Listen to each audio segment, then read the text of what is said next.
చాలా మంది సరిపడినన్ని డబ్బులు లేకపోయినా ఈఎంఐలో కార్లు కొంటారు. కొందరేమో నెల నెలా కిస్తీలు కట్టి కారును కాపాడుకుంటారు. ఇక మరికొందరైతే కారుతో ఎంజాయ్ చేసినన్నాళ్ళు చేసి ఆ తర్వాత ఈఎంఐలు చెల్లించలేక చేతులెత్తేస్తారు. ఇలాంటి వాళ్ళనే టార్గెట్ చేస్తోంది ఒక ముఠా. ఈఎంఐలు కట్టలేక ఇబ్బంది పడుతున్న వాళ్ళను గుర్తించి తాము ఆ డబ్బు చెల్లిస్తామని నమ్మిస్తూ కార్లని కొనుగోలు చేస్తుంది. కొంత డబ్బు చేతిలో పెట్టి కనిపించకుండా పోతారు ముఠా సభ్యులు. అలాంటి ముఠాను వరంగల్ పోలీసులు పట్టుకున్నారు. దశరథ్ గ్యాంగ్ తెలుగు రాష్ట్రాల్లో పోలీసులకు పట్టపగలే చుక్కలు చూపించిన ముఠా అది. ఆ ముఠాను చాకచక్యంగా పట్టేశారు వరంగల్ పోలీసులు. ఫైనాన్షియర్ల ముసుగులో ఈ ముఠా చేస్తున్న అరాచకాలకు చెక్ పెట్టారు. ఇంతకీ ఈ దశరథ్ గ్యాంగ్ చేసే దందా ఏంటో తెలుసా? దశరథ్ గ్యాంగ్ చేసేది స్క్రాప్ వ్యాపారం. స్క్రాప్ వ్యాపారంలో అరాచకమేముందని అందరూ అనుకోవచ్చు, కానీ అక్కడే ఉంది అసలు కథ. స్క్రాప్ ముసుగులో వారు చేసేది ఒక రకంగా స్మగ్లింగ్. వాహనాలు, వాటి విడిభాగాలను అక్రమంగా విదేశాలకు రవాణా చేస్తున్నారు.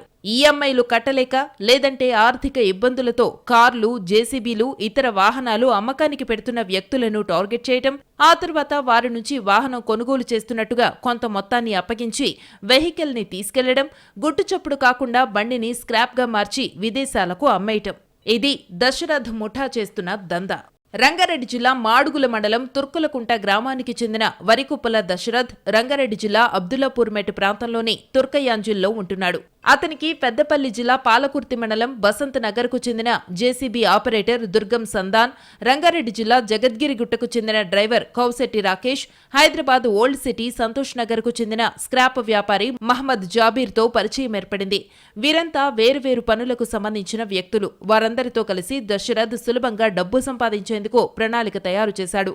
ఆర్థిక ఇబ్బందులతో వాహనాలను అమ్మకానికి పెట్టిన యజమానులను టార్గెట్ చేసేవారు. కార్లు, జేసీబీలు, టిప్పర్లు, ఇతర వాహనాలు ఏమున్నా తాము వాటిని కొంటామని జనాలకు తమ ఫోన్ నంబర్ సర్క్యులేట్ చేసేవారు. దశరథ్ జిల్లాలు, రాష్ట్రాల వారీగా వాట్సాప్ గ్రూపులు తయారు చేశాడు. ఫైనాన్స్, ఈఎంఐ డబ్బులు కట్టలేని కార్లు, ఎక్స్కవేటర్లు, క్రెయిన్లు, లారీలు లాంటి వాహనాలను కొంటామంటూ వాటిలో ప్రకటనలిచ్చేవాడు. తమ వాహనాలను అమ్మాలనుకునేవారు దశరథ్ను సంప్రదించేవారు. వారిని ముఠా సభ్యులు స్వయంగా కలిసి మొదట కొంత డబ్బిస్తారు, కొనుగోలు పత్రం రాసుకుంటారు. వెహికల్ డాక్యుమెంట్స్ తీసుకుని 2-3 నెలల్లో మిగతా డబ్బిస్తామని చెప్పి ఉడాయిస్తారు. ఆంధ్రప్రదేశ్, తెలంగాణ, కర్ణాటకలోని వివిధ ప్రాంతాలకు చెందిన వ్యక్తులతో దశరథ్ వాట్సాప్ గ్రూపులు కూడా మెయింటైన్ చేసేవాడు. తమను సంప్రదించిన వారికి టచ్లోకి వెళ్లి ఫైనాన్స్ ప్రాబ్లమ్స్ ఉన్న వాహనాలను కొంటామని, ఆ తర్వాత ఈఎంఐలు కూడా తామే క్లియర్ చేసుకుంటామని చెప్పేవారు. వాహనం అమ్మేందుకు అవతలి వ్యక్తులు ఓకే చెప్పగా వారికి కొంత అమౌంట్ ముట్టజెప్పి మిగతా మొత్తం తొందరలోనే చెల్లిస్తామని నమ్మించి వాహనంతో పాటు పేపర్లు కూడా తీసుకెళ్లేవారు. తమ ప్లాన్ ప్రకారం వాహనాలను తీసుకున్న దశరథ్ గ్యాంగ్ ఆ తరువాత వాటిని ఇక్కడే ఎక్కువ రేటుకు అమ్మేయడం లేదా స్క్రాప్ కింద మార్చి ముంబైలోని ముఠాల ద్వారా నెదర్లాండ్స్, సౌత్ ఆఫ్రికా, కంబోడియా లాంటి దేశాలకు ఎక్స్పోర్ట్ చేసేవారు. కొన్నేళ్ల నుంచి ఈ దందా సాగిస్తోంది దశరథ్ గ్యాంగ్. గతంలో హైదరాబాద్ పోలీసులు ఈ గ్యాంగ్ ని అరెస్టు చేశారు. 16 కేసులలో వారిని జైలుకు పంపగా 6 నెలల క్రితమే బయటకొచ్చి అదే దందాను కొనసాగిస్తున్నాడు దశరథ్.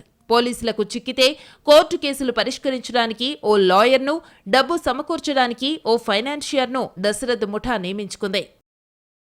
రాష్ట్ర వ్యాప్తంగా 2 కోట్ల రూపాయల విలువైన 8 కొత్త లారీలను దొంగలించారు. వాటిని స్క్రాప్ కింద 32 లక్షలకు అమ్మేశారు. తమ మాటలు నమ్మని వారి వాహనాలను దొంగలించి అమ్మేయడం లేదంటే తుక్కుగా మార్చడం చేసేవారు.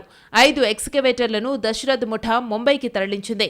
వరంగల్, నల్గొండ, మహబూబ్ నగర్, నాగర్ కర్నూల్ జిల్లాలతో పాటు సైబరాబాద్, రాచకొండ కమిషనరేట్ల పరిధిలో 4.5 కోట్ల రూపాయలు విలువ చేసే వాహనాలను నెదర్లాండ్, సౌత్ ఆఫ్రికా, కంబోడియా లాంటి దేశాలకు ఎక్స్పోర్ట్ చేశారు. ఈ నెల 5న వరంగల్లో ఓ కారు యజమానిని దశరథ్ ముఠా కొట్టి కారుతో ఉడాయించింది.